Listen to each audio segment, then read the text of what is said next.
رسول اللہ صلی اللہ علیہ وسلم نے ایک دن صبح کو دجال کا ذکر کیا تو کبھی اس کو گھٹایا اور کبھی بڑھایا، یعنی کبھی اس کی تحقیر کی اور کبھی اس کے فتنے کو بڑا کہا، یا کبھی بلند آواز سے گفتگو کی اور کبھی پست آواز سے، یہاں تک کہ ہم نے گمان کیا کہ دجال ان درختوں کے جھنڈ میں آ گیا۔ جب ہم پھر آپ صلی اللہ علیہ وسلم کے پاس شام کو آ گئے تو آپ صلی اللہ علیہ وسلم نے ہمارے چہروں پر اس کا اثر معلوم کیا، یعنی کہ ہم ڈرے ہوئے تھے، خوف زدہ تھے۔ آپ صلی اللہ علیہ وسلم نے فرمایا، تمہارا کیا حال ہے؟ ہم نے عرض کیا، یا رسول اللہ صلی اللہ علیہ وسلم، آپ نے دجال کا ذکر کیا اور اس کو گھٹایا اور بڑھایا، یہاں تک کہ ہم کو گمان ہو گیا کہ دجال ان درختوں میں کھجور کے جھنڈ میں موجود ہے، یعنی اس کا آنا بہت قریب ہے۔ رسول اللہ صلی اللہ علیہ وسلم نے فرمایا، مجھ کو دجال کے سوا اور باتوں کا خوف تم پر زیادہ ہے، یعنی فتنوں کا، آپس میں لڑائیوں کا۔ اگر دجال نکلا اور میں تم لوگوں میں موجود ہوا تو تم سے پہلے میں اس کو الزام دوں گا اور تم کو اس کے شر سے بچاؤں گا، اور اگر وہ نکلا اور میں تم لوگوں میں موجود نہ ہوا تو ہر مرد مسلمان اپنی طرف سے اس کو الزام دے گا، اور حق تعالی میرا خلیفہ اور نگہبان ہے ہر مسلمان پر۔ البتہ دجال تو جو ان گھنگریالے بالوں والا ہے، اس کی آنکھ میں ٹینٹ ہے، گویا کہ میں اس کی مشابہت دیتا ہوں عبدالعزیٰ بن قطن کے ساتھ۔ عبدالعزیٰ ایک کافر تھا۔ سو جو شخص تم میں سے دجال کو پائے اس کو چاہیے کہ سورہ کہف کی شروع کی آیت اس پر پڑھے۔ مقررہ وہ نکلے گا شام اور عراق کی راہ سے تو خرابی ڈالے گا داہنے اور فساد اٹھائے گا بائیں طرف۔ اے اللہ کے بندو، ایمان پر قائم رہنا۔ جس پر اصحاب بولے، یا رسول اللہ صلی اللہ علیہ وسلم، وہ زمین پر کتنی مدت رہے گا؟ آپ صلی اللہ علیہ وسلم نے فرمایا، 40 دن تک۔ ایک دن ان میں سے 1 سال کے برابر ہوگا، اور دوسرا 1 مہینے کے، اور تیسرا 1 ہفتے کے، اور باقی دن جیسے یہ تمہارے دن ہیں۔ تو ہمارے دنوں کے حساب سے دجال 1 برس 2 مہینے 14 دن تک رہے گا۔ اصحاب نے عرض کیا، یا رسول اللہ صلی اللہ علیہ وسلم، جو دن سال بھر کے برابر ہوگا اس دن ہم کو 1 ہی دن کی نماز کفایت کرے گی۔ آپ صلی اللہ علیہ وسلم نے فرمایا، نہیں، تم اندازہ کر لینا، اس دن میں بقدر اس کے، یعنی جتنی دیر کے بعد ان دنوں میں نماز پڑھتے ہو اسی طرح اس دن بھی نماز پڑھ لینا۔ اب تو گھڑیاں بھی موجود ہیں، ان سے وقت کا اندازہ بخوبی ہو سکتا ہے۔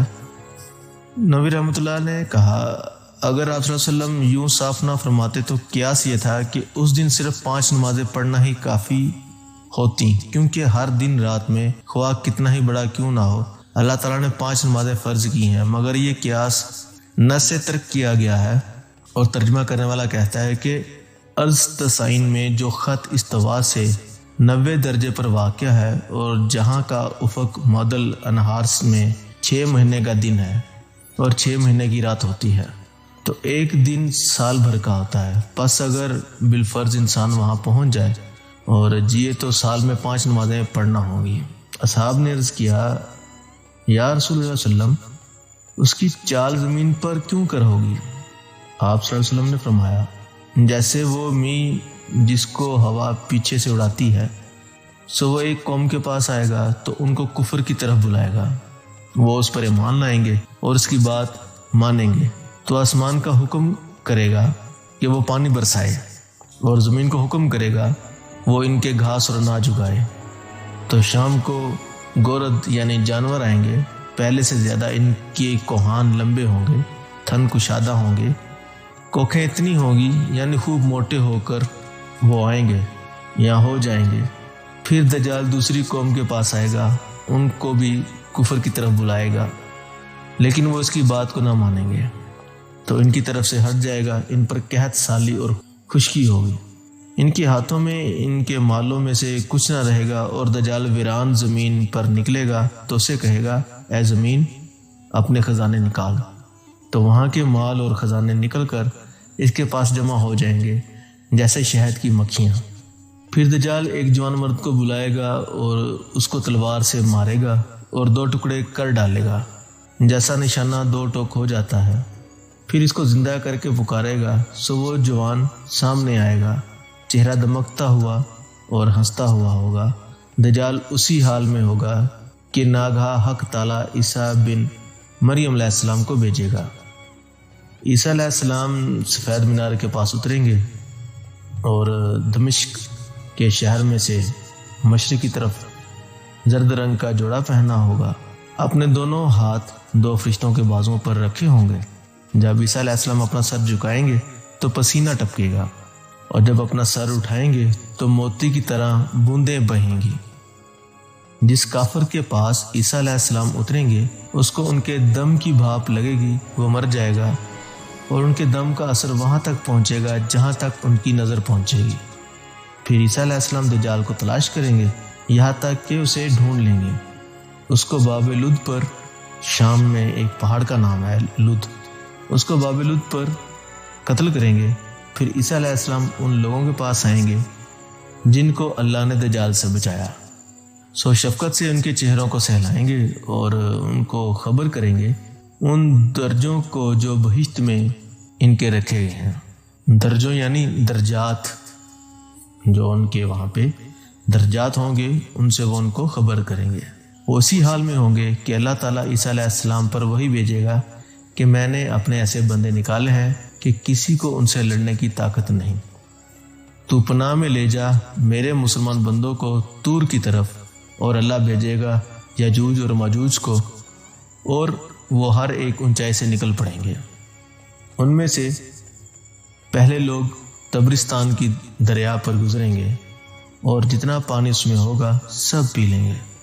پھر ان کے پچھلے لوگ جب وہاں آئیں گے تو کہیں گے کہ یہاں پہ تو کبھی دریا تھا ہی نہیں۔ پھر چلیں گے یہاں تک کہ اس پہاڑ تک پہنچیں گے جہاں درختوں کی کثرت ہوگی، یعنی بیت المقدس کا پہاڑ۔ تو وہ کہیں گے البتہ ہم زمین والوں کو قتل کر چکے، آؤ اب آسمان والوں کو بھی قتل کریں۔ تو اپنے تیر آسمان کی طرف چلائیں گے، اللہ تعالیٰ ان تیروں کو خون میں بھر کر لوٹا دے گا، وہ سمجھیں گے آسمان کے لوگ بھی مارے گئے۔ اور اللہ کے پیغمبر عیسیٰ علیہ السلام اور ان کے صحابہ گرے رہیں گے یہاں تک کہ ان کے نزدیک بیل کا سر افضل ہوگا۔ سو اشرفی سے آج تمہارے نزدیک یعنی کھانے کی نہایت تنگی ہوگی۔ پھر اللہ کے پیغمبر عیسیٰ علیہ السلام اور ان کے ساتھی دعا کریں گے، سو اللہ تعالیٰ یجوج اور ماجوج کے لوگوں پر عذاب بھیجے گا، ان کی گردنوں میں کیڑا پیدا ہوگا تو صبح تک سب مر جائیں گے جیسے ایک آدمی مرتا ہے۔ پھر اللہ کے رسول عیسیٰ علیہ السلام اور ان کے ساتھی زمین میں اتریں گے تو زمین میں ایک بالشت برابر بھی ایسی جگہ نہیں ہوگی جہاں ان کا سڑندہ ہوا اور گندگی سے کوئی جگہ خالی رہے، یعنی تمام زمین پر ان کی سڑی ہوئی لاشیں پڑی ہوں گی۔ پھر اللہ تعالیٰ کے رسول عیسیٰ علیہ السلام اور ان کے ساتھی اللہ تعالیٰ سے دعا کریں گے تو حق تعالیٰ چڑیوں کو بھیجے گا بڑے اونٹوں کی گردنوں کے برابر، وہ ان کو اٹھا لے جائیں گے اور ان کو پھینک دیں گی جہاں اللہ کا حکم ہوگا۔ پھر اللہ تعالیٰ ایسا پانی برسائے گا کہ کوئی گھر مٹی کا اور بالوں کا اس پانی سے باقی نہ رہے گا۔ سو اللہ تعالیٰ زمین کو دھو ڈالے گا یہاں تک کہ زمین کو مثل حوض یا باغ یا صاف عورت کے کر دے گا۔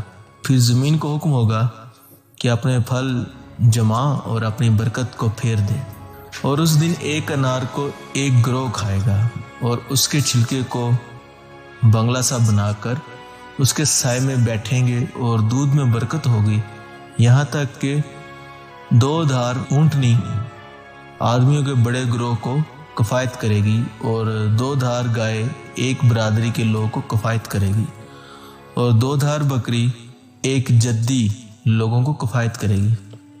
سو اسی حالت میں لوگ ہوں گے کہ یکا یک حق تعالیٰ ایک پاک ہوا بھیجے گا کہ ان کی بغلوں کے نیچے لگے گی اور اثر کر جائے گی، تو ہر مومن اور مسلم کی روح کو قبض کرے گا، اور برے بدذات لوگ باقی رہ جائیں گے، آپس میں بھیڑیں گے گدھوں کی طرح، ان پر قیامت قائم ہو جائے گی۔ یہ تھی حدیث صحیح مسلم کی جس کا حوالہ نمبر 3737 ہے۔